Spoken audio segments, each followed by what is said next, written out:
Só temos 6 pessoas aqui, né? Ou 5. Vamos ver então quem tá aqui, por favor. Acho que isso é mais fácil se vocês me disserem quem veio.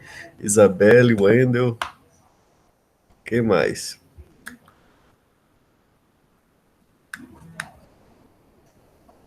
Guilherme, Felipe, Diego. Guilherme, Felipe e Diego. Ok.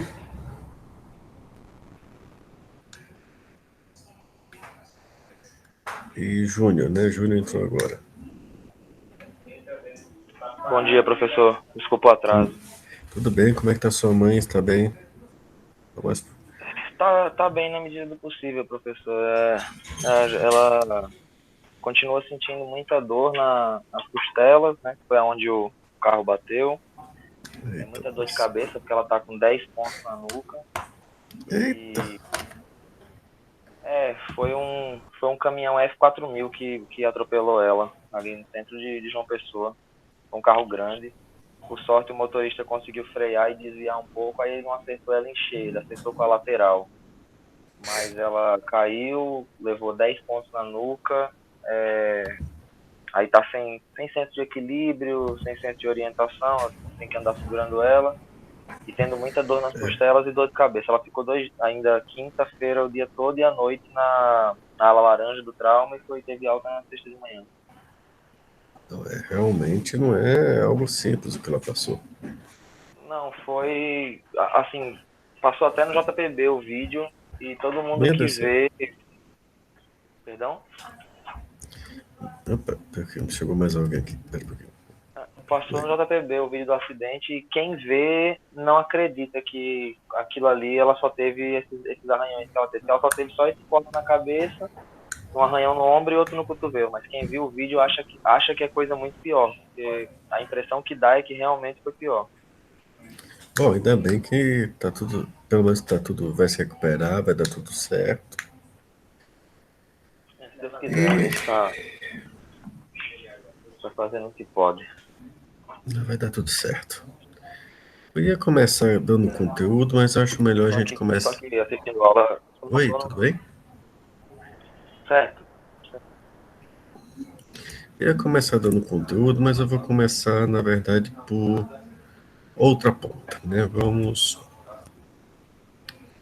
aqui para o Sublime, mas por uma outra questão. Bom dia, José Rocha. Deixa eu botar aqui sua presença. Manuel também entrou, né?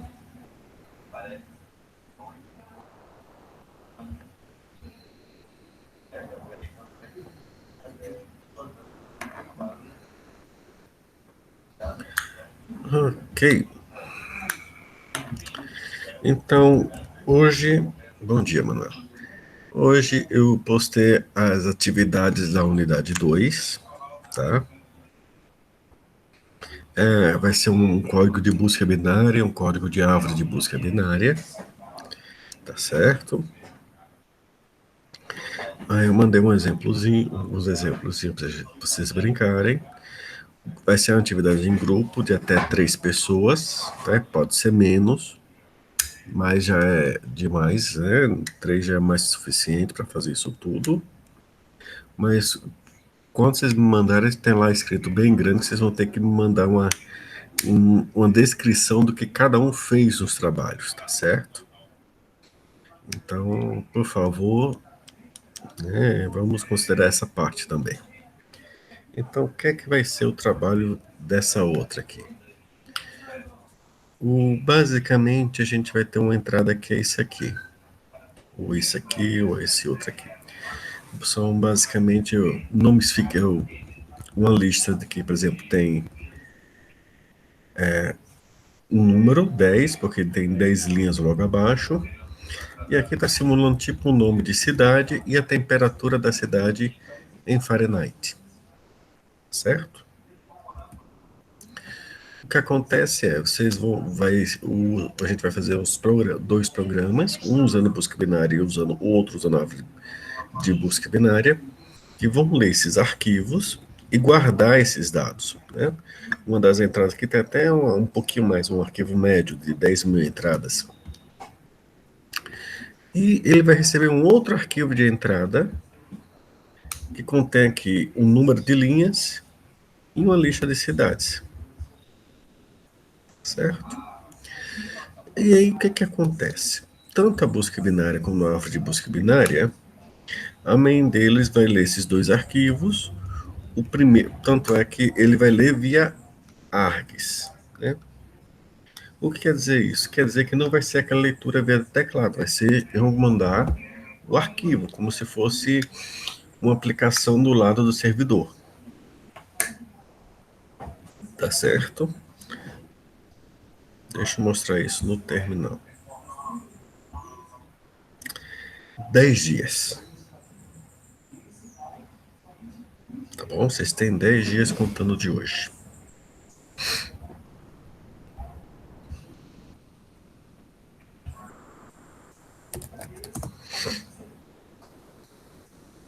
Tá?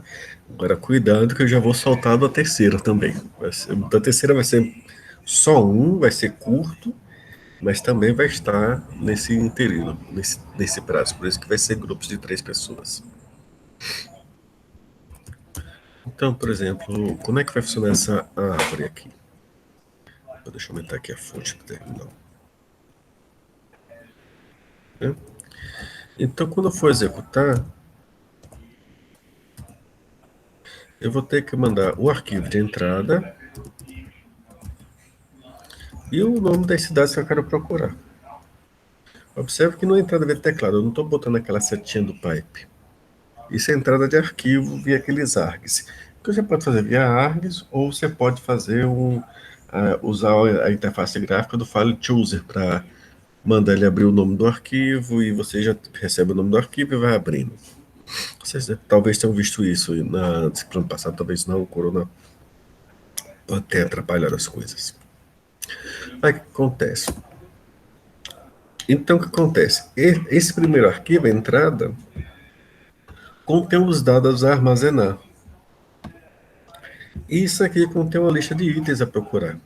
Quando ele acha alguma coisa desse item nos dados que ele guardou, ele diz, olha, a cidade foi encontrada e imprime a temperatura que foi guardada junto ali. Certo? Se não foi encontrada, ele diz a cidade tal não foi encontrada. Tal. Tudo bem que isso aqui são nomes falsos, obviamente, mas essa é a ideia. Tá, tá certo fazer isso. Tá bom?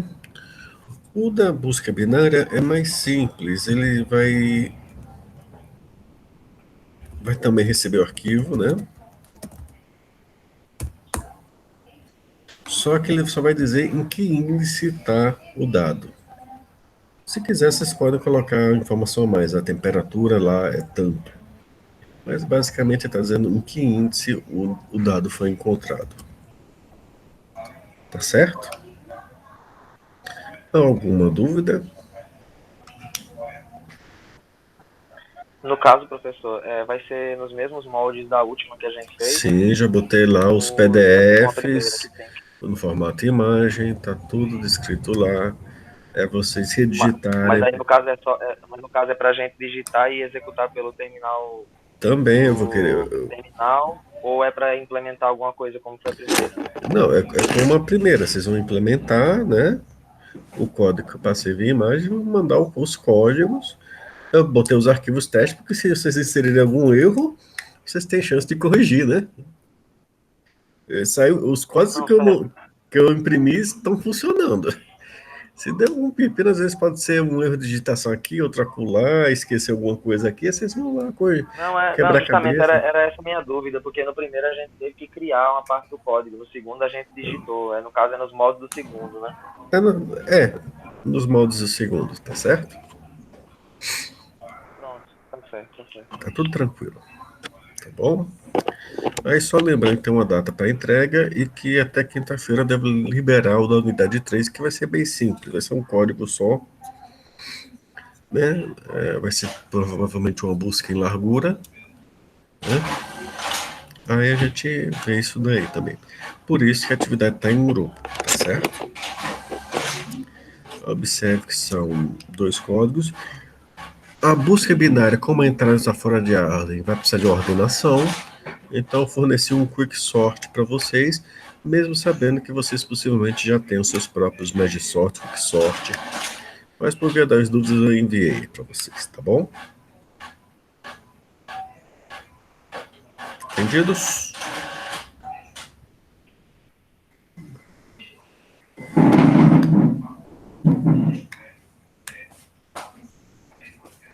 Deixa eu preparar aqui o visual e a gente já começa.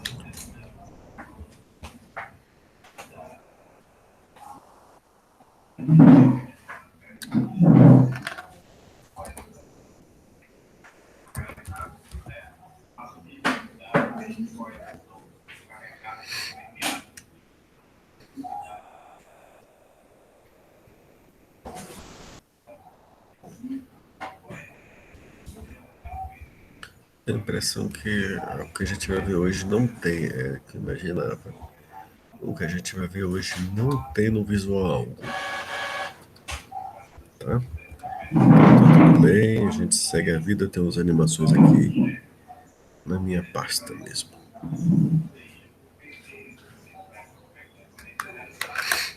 Então, vamos lá. Na nossa última aula, a gente falou da busca em profundidade, que é essa função recursiva, em que a gente vai mergulhando em cada vértice, tá certo? É extremamente utilizada em inteligência artificial e em redes e em resolução de problemas outros vários. E nós vamos ver mais algumas aplicações, tá bom? Eu não vou voltar aqui a explicar. Ela também tem um grafo predecessor, tá? E a gente pode usar esse grafo predecessor para detectar, por exemplo, o que a gente chama de ciclos. Deixa eu mostrar o que é um ciclo.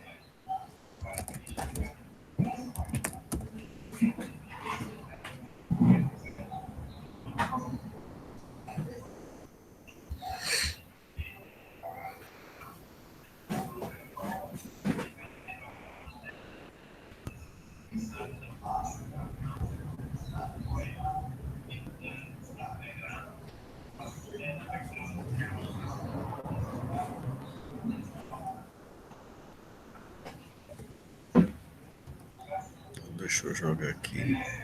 Não vai ter o exemplo do algoritmo visual, mas vai ter exemplo de grafos, né?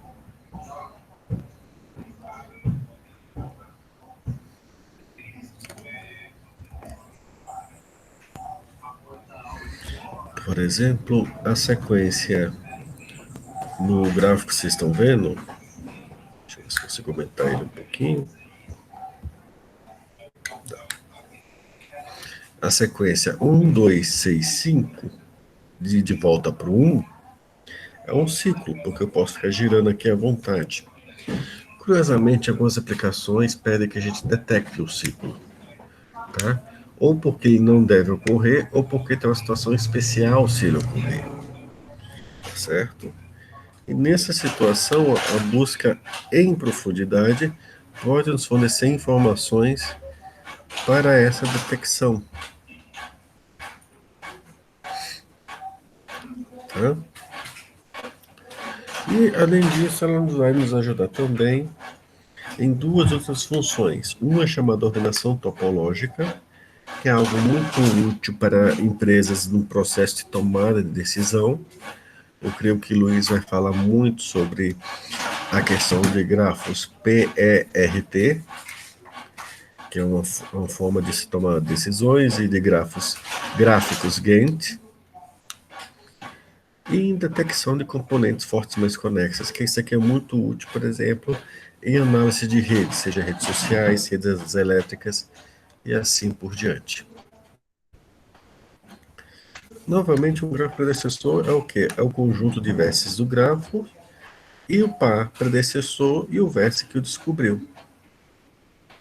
Tá certo? Só que com essa busca a gente viu que mergulha em todos os vértices, você não garante uma árvore. O que você vai ter é o que a gente chama de floresta. Por que a floresta? Para matemática, floresta é um conjunto de uma ou mais árvores. Como eu posso ter mais de uma árvore, eu tenho automaticamente uma floresta. Eles são bem, digamos assim, generosos com os coletivos, né? De duas árvores você já tem uma floresta. Nem seguindo adiante, então para descobrir se o grafo é acíclico, quando você está executando a busca em profundidade, certo? E você está com uma aresta que é do predecessor, do intermediário para o nó, essa aresta é uma aresta de árvore, tá certo? Então, essa é a aresta que está no gráfico predecessor.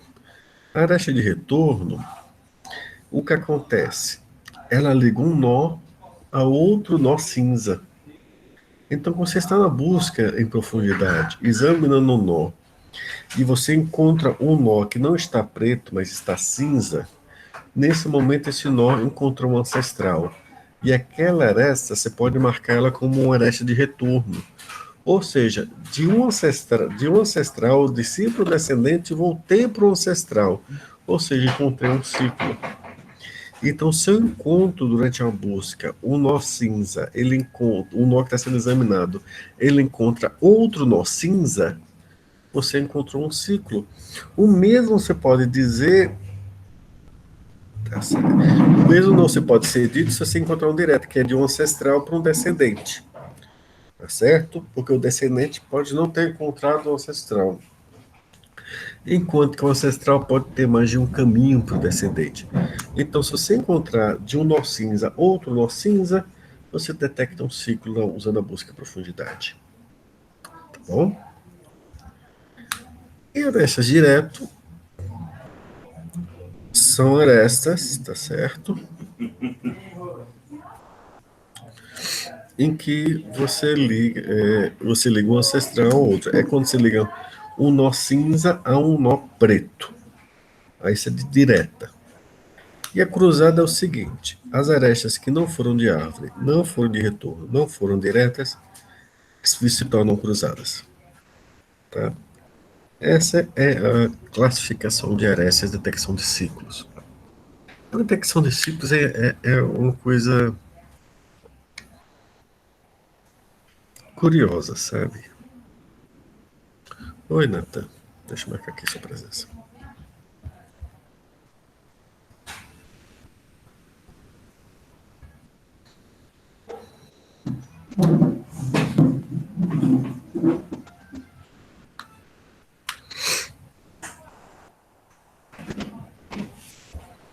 Mas a gente fala mais disso em estudo de dados 2. Tem algo na minha mente, mas eu preciso da informação que está em estudo de dados 2. Uma coisa que as pessoas usam para ganhar dinheiro é o seguinte: mercado de ações, tá certo?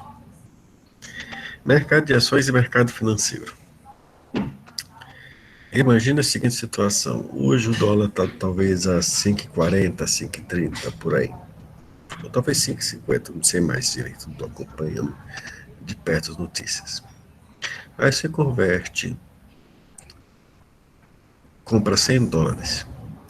Esses US$ 100, vamos supor que você compra 80 euros. E esses 80 euros, vamos supor que você compre R$ 600.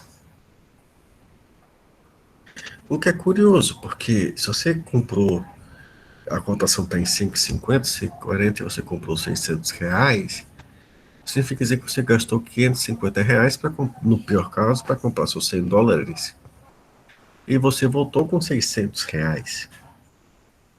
Depois de converter de real para dólar, de dólar para euro e de euro de volta para real.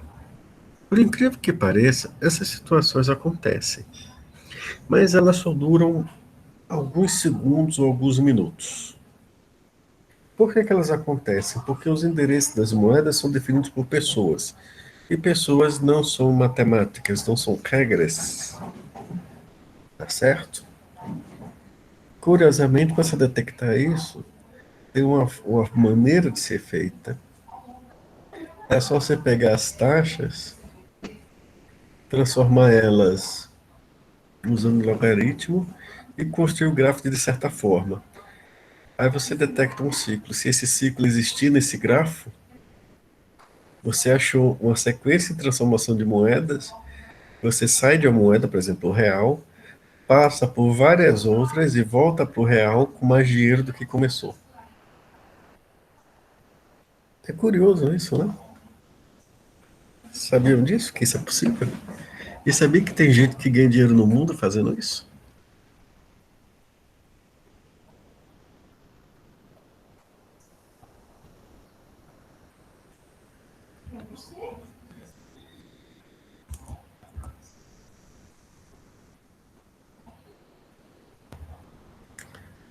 Minha conexão caiu e eu não sei.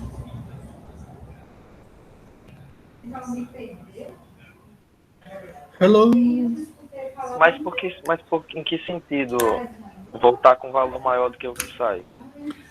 Bom, se você saiu com. Oi, Nathan. Então tô aqui. Se você gastou 550 e em 2 minutos ganhou e voltou com 600, você ganhou ou perdeu dinheiro?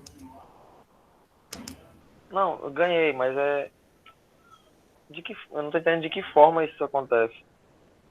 É simples, as cotações de moedas oscilam por interesses econômicos, o que quer dizer interesse de pessoas, não Ah, significa sim, sim, dizer. entendi. O que acontece é que você tem um mecanismo de arbitragem. Oi, Gabriel. E esse mecanismo de arbitragem, do mesmo jeito que eu disse como se detecta, também vai atrás para detectar, né, quando isso acontece e tentar reequilibrar a finança no mercado.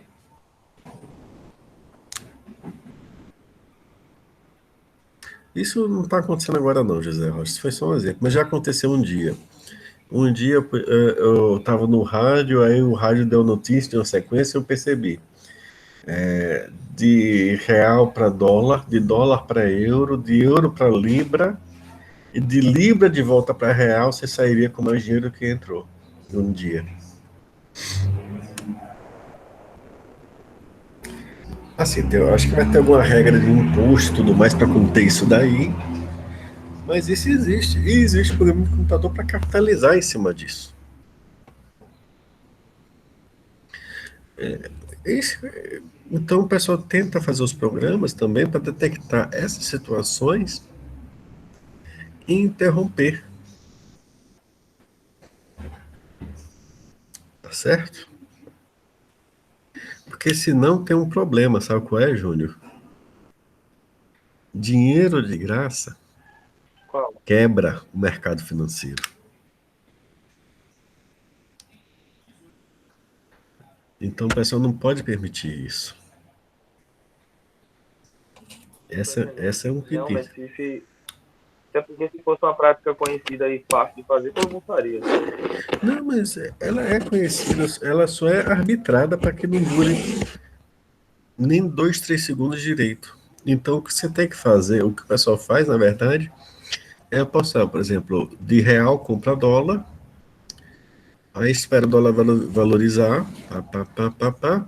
Aí depois sabe que imagina que o dólar vai desvalorizar, aí troca para outra moeda que vai valorizar um pouco mais e depois volta para o real. Aí você saiu com mais do que entrou. Mas aí se demorou, não precisa nem ser dias, pode ser horas. Mas, ou pode ser até poucos dias, não precisa nem ser mês, não precisa nem ser ano. Mas a pessoa ganha em cima. Eu não sou de investir no mercado financeiro, mas a gente que ganha dinheiro com isso. É uma forma de investimento, assim, digamos assim, especulativo, mas dentro da lei, tá certo? O que acontece é que Para pensar é como as ações, como mercado de ações, para pensar. o mercado de ações também faz parte. Né? Então, por exemplo, deu a eleição americana, o Trump estava ali, estava uma disputa acirrada. Quando o Biden venceu, o dólar caiu. Por quê? Porque o dólar com o Trump é muito volátil. Então, uma pessoa pode ter previsto isso e comprou dólar muito antes da eleição, aproveitou a volatilidade do dólar, que estava com pressão em cima, e vendeu. Aí agora, com o lucro, ele guarda o lucro e compra de novo dólar com preço baixo para retomar o investimento. Entende? O pessoal faz isso. Mas isso precisa de uma ferramenta de tomar decisão para ajudar, e às vezes passa por grafos. Isso vai passar mais por algo chamado caminho mais curto, não em busca de profundidade, mas algo que a gente vai ver que é Bellman Ford, que é uma técnica melhor para detectar esse tipo de situação. Tá certo?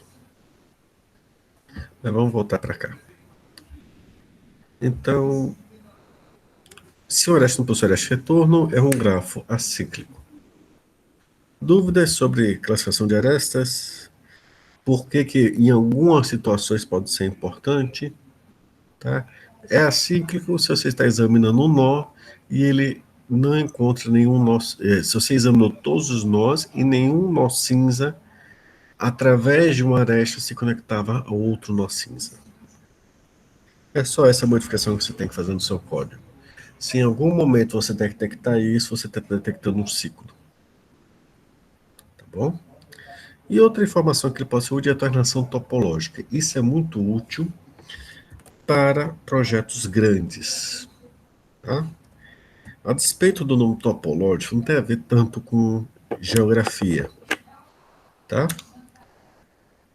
Então, é uma ordenação do nós. Tá certo?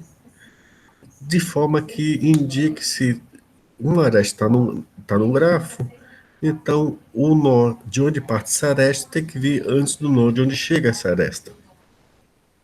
É algo simples, mas é muito importante em projetos grandes, porque imagine se está fazendo um software grande, ou a empresa tem um projeto grande, como a construção de um complexo novo de fabricação. E ela vai construir com os fornecedores ali perto. Então, qual a sequência de construção de todo mundo, das fundações? Você divide cada projeto em várias etapas. Construção das fundações da fábrica principal, construção das fundações do fornecedor do material tal, do material Y, do material Z, e assim por diante. Você divide tudo em etapas. E cada uma dessas etapas vira um nó do grafo. Obviamente, você não pode erguer, né, um prédio se você não tem as fundações. Então, das fundações, você tem uma aresta ligando ela para a próxima etapa. Obviamente, sem um teto, você não pode instalar as máquinas e assim por diante. Então, você faz uma sequência de setas do que tem que acontecer antes de quê. E depois você faz essa ordenação topológica. O que ela vai lhe dizer? Qual a sequência de tarefas que você tem que executar de forma que tudo seja executado obedecendo as restrições. O que é interessante é que você visualiza isso graficamente e imprime isso, você pode definir o que pode ser feito em paralelo para agilizar o processo. E para obter essa informação, é bem simples. Você executa a busca em profundidade. Toda vez que você terminar de examinar um vértice, ou seja, que não tem mais nenhum vizinho dele para você olhar, você coloca ele na frente do lixo encadeado, como se estivesse empilhando ele. Depois você retorna a lista encadeada produzida. Essa sequência de nós, quando visualizada, vai lhes informar que tarefas podem ser feitas em paralelo e a ordem que elas devem ser executadas para que você execute os projetos no menor tempo possível. Em especial, quando você alia essa informação com outro que vocês vão ver na administração, que é o grafo de Gantt. Gráfico de Gantt. Grafo não, gráfico. O gráfico de Gantt é que aquele CC, não sei quantos de administração vocês pagam, ele imprime as tarefas, se você der a ordem de prioridade de execução das tarefas, ele imprime as tarefas, a executá-las no menor tempo possível, desde que você tenha dado a ordem certa para eles. Vamos dizer assim. E aí, com essas duas informações, ele consegue informar ao dono da empresa qual é a sequência de atividades que possa ser executada em paralelo ou não, para executar as atividades no menor tempo possível. E assim concluir o projeto grande todo de uma vez. É informação particularmente útil, tá certo? Curiosamente, isso é usado lá desde construção de apartamentos lá fora, a qualquer coisa. Aqui no Brasil ainda não é tão popular assim não. Mas entenderam como é que funciona a ordenação topológica? A ideia? Eu acho que eu tenho um vídeo dela. Cadê? Tem o Topological Sort.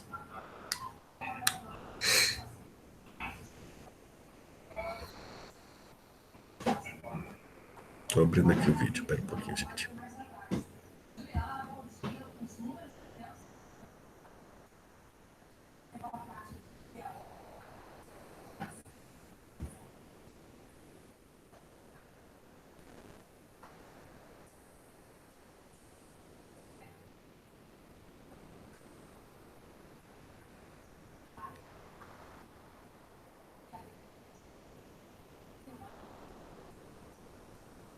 Me avisa quando chegar aí a tela do vídeo Topological Sort Demo, tá?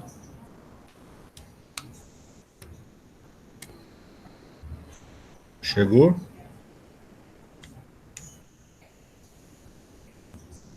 Pronto.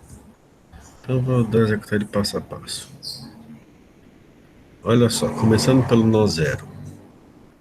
Ele mergulhou no 1, mas olha que ele não olhou todos os vizinhos do zero, tá? Executando a busca de profundidade. Aquela que você encontra o nó branco já vai para ele através da recursão. E a recursão é que vai levar você de volta para o zero, você terminar a recursão e examinar os demais nós. Aí ele vai para o 4. Acontece, não tem mais, o 4 não tem arestas que saem dele. Então ele vai para a cabeça da lista encadeada, para o topo. O 1 não tem mais, aí volta para o 0. Mas o 0 ainda tem para onde ir.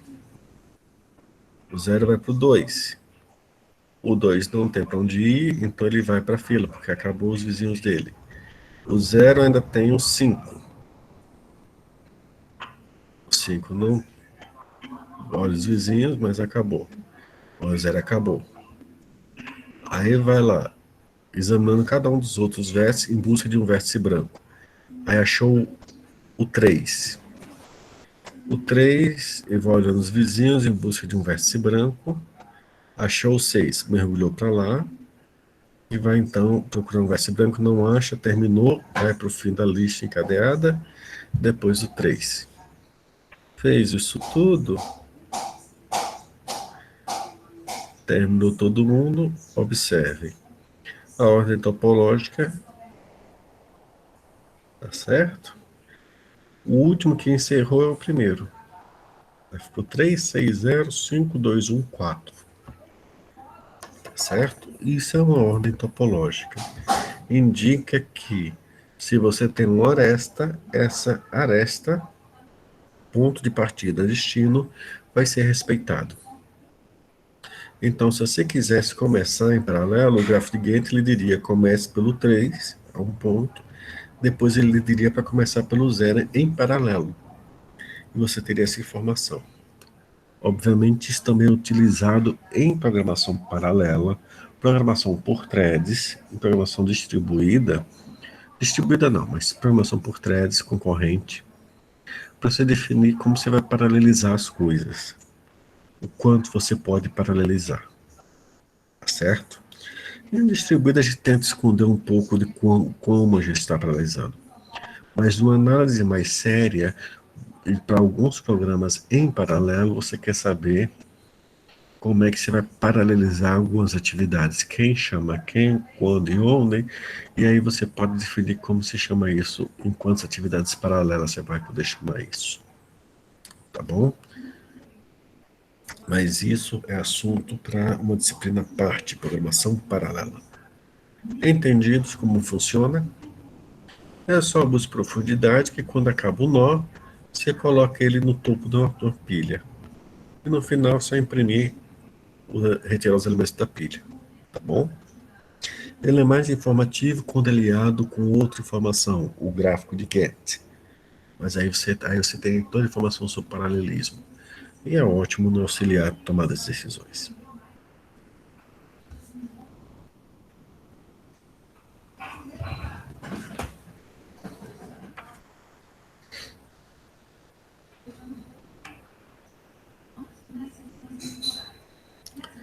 Tua mão, meus lábios, a segurança de teu rosto. No dia do mar, na nave fechando o circuito. de grande distância atravessada por aves perdidas. Ó amor, amor meu, com que pagarei? Pagaremos a espiga ditosa, os ramos de glória secreta, o amor de teu beijo e meus beijos, um tambor que anunciou ao inimigo minha longa vitória, a calada homenagem do vinho na mesa e o pão merecido pela honestidade de seus olhos, e a utilidade de meu ofício indelével. A quem pagaremos a felicidade? Em que ninho de espinhos esperam os filhos covardes da aleivosia? Em que esquina sem sombra e sem água, os ratos peludos do ódio esperam com baba e punhal a dívida que cobra ao mundo? Guardamos tu e eu a florida mansão, que a onda estremece e no ar, na nave, na luz do conflito terrestre. A firmeza da minha alma levou a estrelada estrutura, e tu defendesse a paz do racismo incitante. Alguém ouviu isso? Ou tá todo mundo.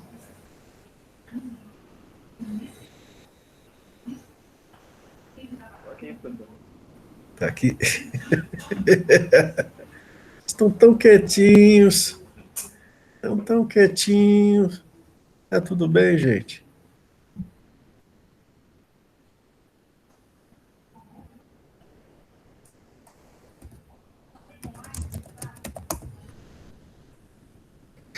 Vocês estão devagar. Tá insuportável.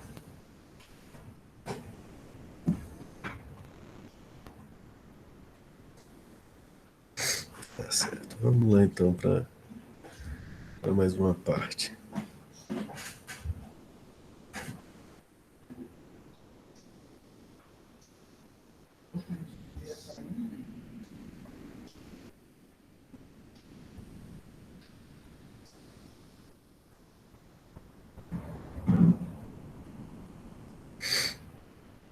Então, a ordenação topológica é só ordenar a busca, tá certo? Em profundidade. E toda vez que terminar de examinar um nó, colocá-lo na frente de uma fila. Perdão, de uma pilha. Tá? Utilizar projetos em larga escala, função de aviões, complexos residenciais industriais, função de navios, etc, etc, etc. Até de softwares grandes também. Tá certo? Dúvidas?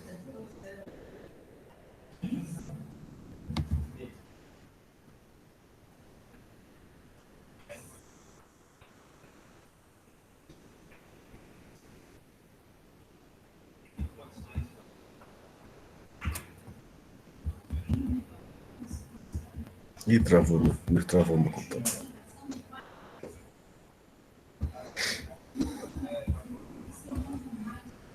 Voltou. Ok. Ok. Ok.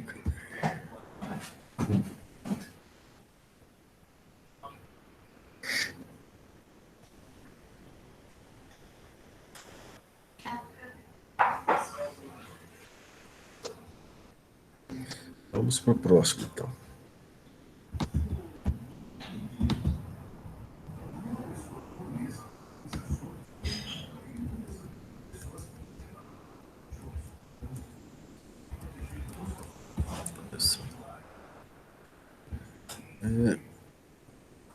Componentes fortemente conexas. Ou seja, detectar subgrupos de nós no gráfico que têm uma relação mais forte entre eles. E as arestas que estão entre essas componentes indicam fragilidades, certo? Ou seja, seria um menor número de arestas que você cortando, você quebraria o grafo, o sistema ficaria desconexo. Isso é útil para se detectar, por exemplo, em redes elétricas, tá certo? Qual é os pontos frágeis? Por exemplo, se tem um incêndio no Piauí, por que falta energia na Paraíba? Porque o sistema do Nordeste não é um sistema fortemente conexo com o resto do Brasil. O que significa dizer que quando cai energia, um fornecimento de energia num outro estado, nós caímos aqui. Tá certo? Entenderam essa parte?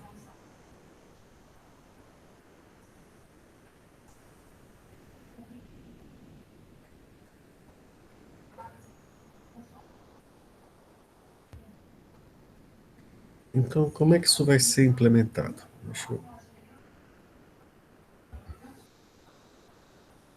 A gente vai criar um outro grafo. Para isso, a gente tem que criar um grafo transposto. O que é o grafo transposto? É um outro grafo com com o mesmo número de vértices, só que o sentido das setas mudam, tá? Ou seja, o ponto de partida e o ponto de chegada de cada aresta é invertido. Por isso que a gente diz transposto, tá certo? Então a gente vai executar a busca em profundidade sobre um dos grafos, ou original ou transposto, e vai calcular o transposto. E depois a gente vai fazer uma outra busca de profundidade desse transposto. Nessa outra busca de profundidade, a gente vai dar prioridade, a gente vai seguir os vértices, mas não por ordem numérica dos vértices. A gente vai seguir dando prioridade para olhar os vizinhos com maior número de valor de f na primeira busca, tá certo? Aí toda vez que ele voltar à primeira função do grafo, ele vai estar detectando uma componente fortemente conexa. Essas componentes, embora eu tenha falado de rede elétrica, têm muito mais uso hoje em dia em análise de redes sociais ou análise de estrutura de empresas. Departamentos que estão. Você detecta rapidamente departamentos pela forma de comunicação.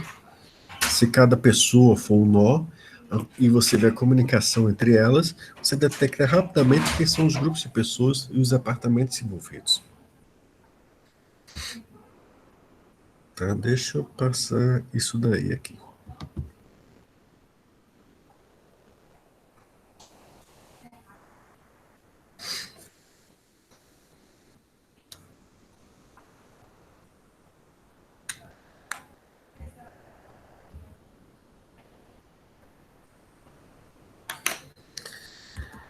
Do mesmo jeito, você encontra pessoas que estão que vão no mesmo canto, na mesma academia, praticam o mesmo esporte ou interagem muito quando eles fazem parte da mesma componente fortemente conexa de uma rede social. E aí a gente deve ter só que definir direitinho as arestas, que é aquelas pessoas que mandam mensagem, né, com frequência para outra, tá certo? Chegou a tela do vídeo?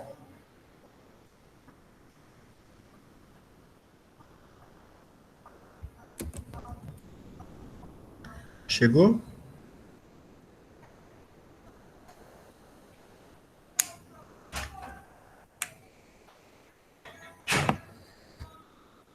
Então vamos lá. Olha o que vai acontecer aqui.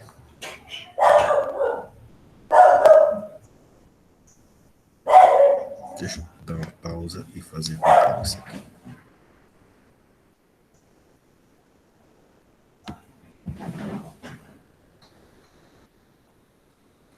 Aqui é o grafo original. A gente vai computar. Ele vai fazer primeiro do reverso, depois do original. Tanto faz. As componentes serão as mesmas. Tá? Então, aí vai executar aqui a busca de profundidade. Enquanto ele faz isso, ele obtém a ordenação topológica. Tá? O valor de f. Toda vez que ele termina um nó, ele coloca na frente. Tá vendo?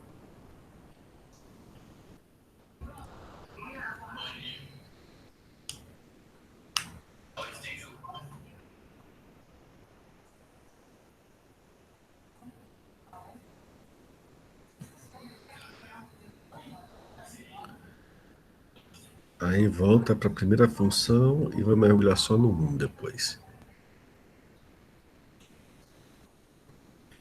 Tá certo? Então ele obteve essa ordem, observe, o maior valor de f é em quem terminou por último, por isso está na frente. Aí o que acontece? Agora, droga, fiz uma caquinha. Deixa eu adiantar aqui de volta onde estava.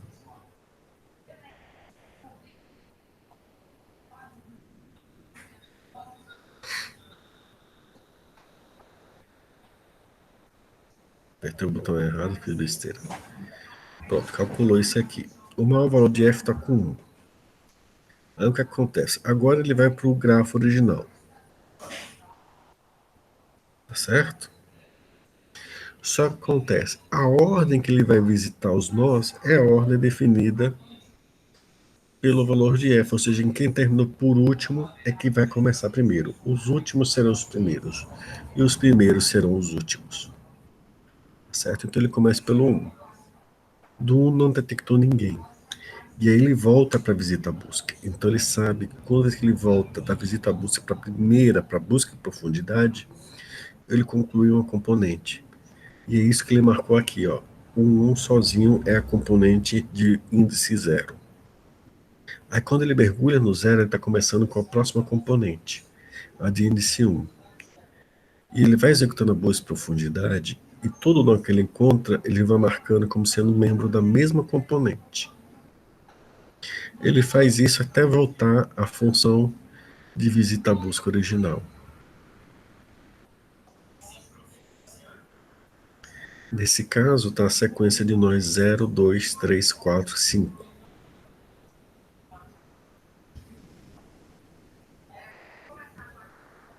O que isso significa? Significa que esse conjunto de nós que está marcado aqui na lateral com o número 1 é uma componente fortemente conexa entre eles. Possivelmente é uma clique de pessoas, se fosse pessoas, eu diria, é uma clique de pessoas do departamento que trabalham juntos com engenharia de software, ou é o pessoal que trabalha junto em tal setor, e assim por diante. Tá? Então, essa aqui é uma componente. Como um sozinho é outra componente. Aí ele volta para busca profundidade. Qualquer coisa me perguntem, tá, gente? E visita a busca de novo. Aí começa a nova componente de índice 2, de valor 2.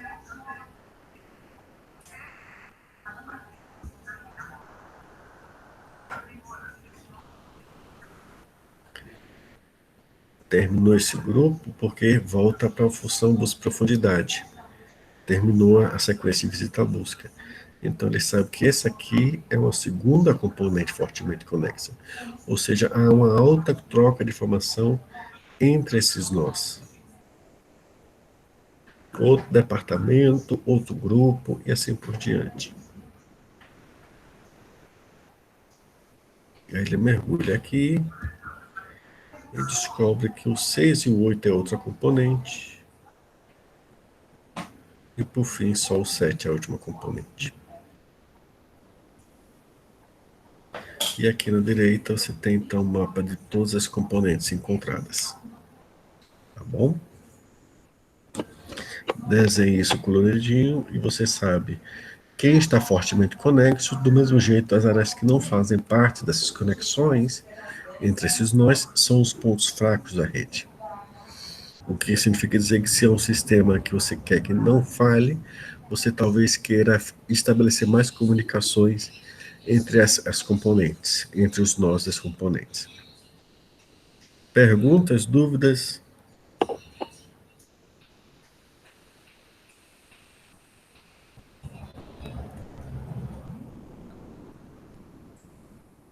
Não? Tranquilos?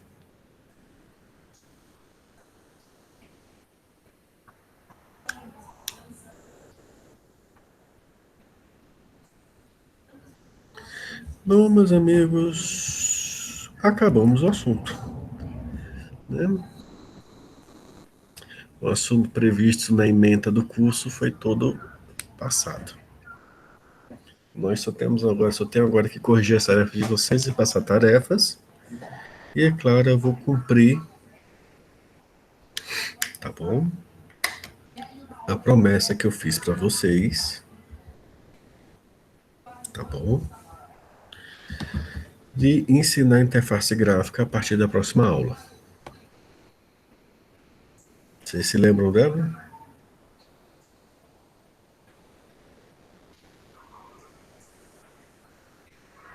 Bom dia, professor Francisco. Bom dia. Sim, diga. Eu cheguei um pouco atrasado, creio que depois da chamada. Eu não quis interromper a aula para deixei para avisar só no final. Ok, já vou marcar aqui a sua presença. Bom? Agradeço, obrigada. Bom, a gente complementa um pouquinho as coisas, já que a gente está passando a situação de Covid e nem tudo pôde ser ensinado direito no semestre passado, né? Então, vamos complementar o que a Covid atrapalhou o semestre passado. Para isso, eu vou precisar que vocês instalem alguns softwares na máquina de vocês. Tá bom? Eu vou anotando aqui no site esse software, mas eu devo mandar ainda hoje a listagem também via Cigar. Eu não estou mandando direto via Cigar, também porque o Cigar, acho que no sábado, no fim de semana próximo, vai estar fora do ar.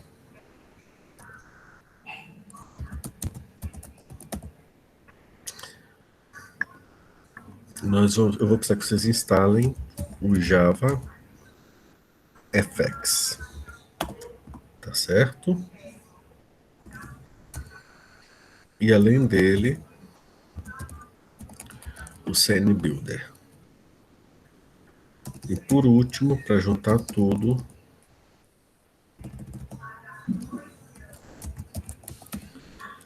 Eclipse versão Neon.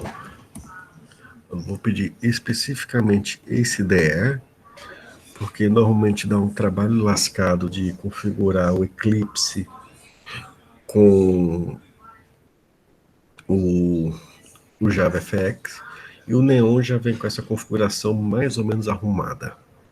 Então vai ficar mais simples da gente se organizar. Devo mandar um tutorial, mas esse tutorial é para a versão Neon do Eclipse, que é uma versão que tem mais recursos para o Java, não só para o Java, para o Python, para o C++ e para os outros integrados. Em especial para a parte de interface gráfica, GTK, CNBuilder e essas outras coisas. Tá? O que eu vou falar, o que eu vou ensinar vale também para as outras IDEs. Mas fica difícil eu conversar com vocês e ter uma mensagem de uma IDE se um está no Visual Studio, o outro está no NetBeans. O ideal é ter pelo menos uma versão comum de IDE para que eu pelo menos tenha uma noção do que seja. Eu preciso de uma IDE que funcione rápido com o JavaFX, tanto no Linux quanto no Windows, no caso porque eu trabalho com Linux, para que eu tenha uma mensagem de erro similar de vocês. Tá bom? Pode ser assim?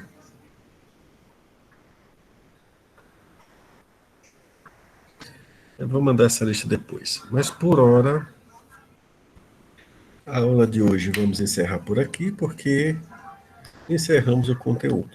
Tá bom? Então, a partir de hoje, o seu professor vai preparar a interface gráfica, corrigir as tarefas de vocês e mandar tarefas também. Tá bom? A parte de interface gráfica não vai valer ponto, ela está sendo só para complementar as coisas, tá certo?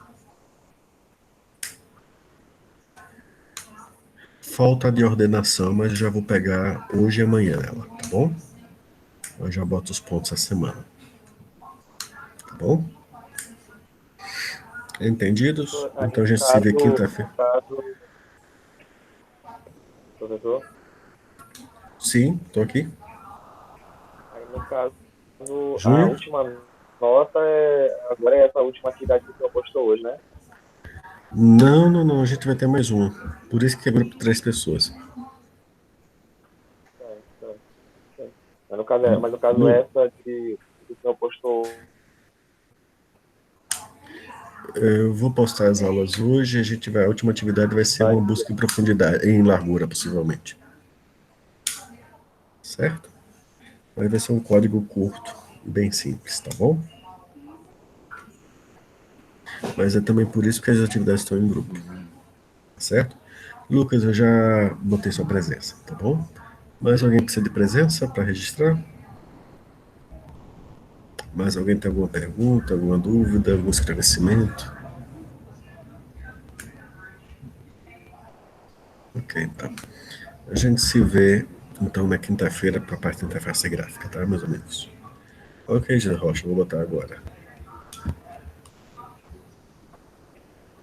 Não, já botei, Zé Rocha. Eu cheguei depois também na tomada, mas eu creio que você já deve ter colocado. Já botei, Luiz. Valeu, professor. Também é Francisco de Assis, ok. Vou botar aqui. Deixa eu fazer uma chamada aqui dos fotógrafos. Adriano, tá por aqui? Não. Gabriel dos Santos. Não. João Pedro. Jonadab. José Wagner. Marcone.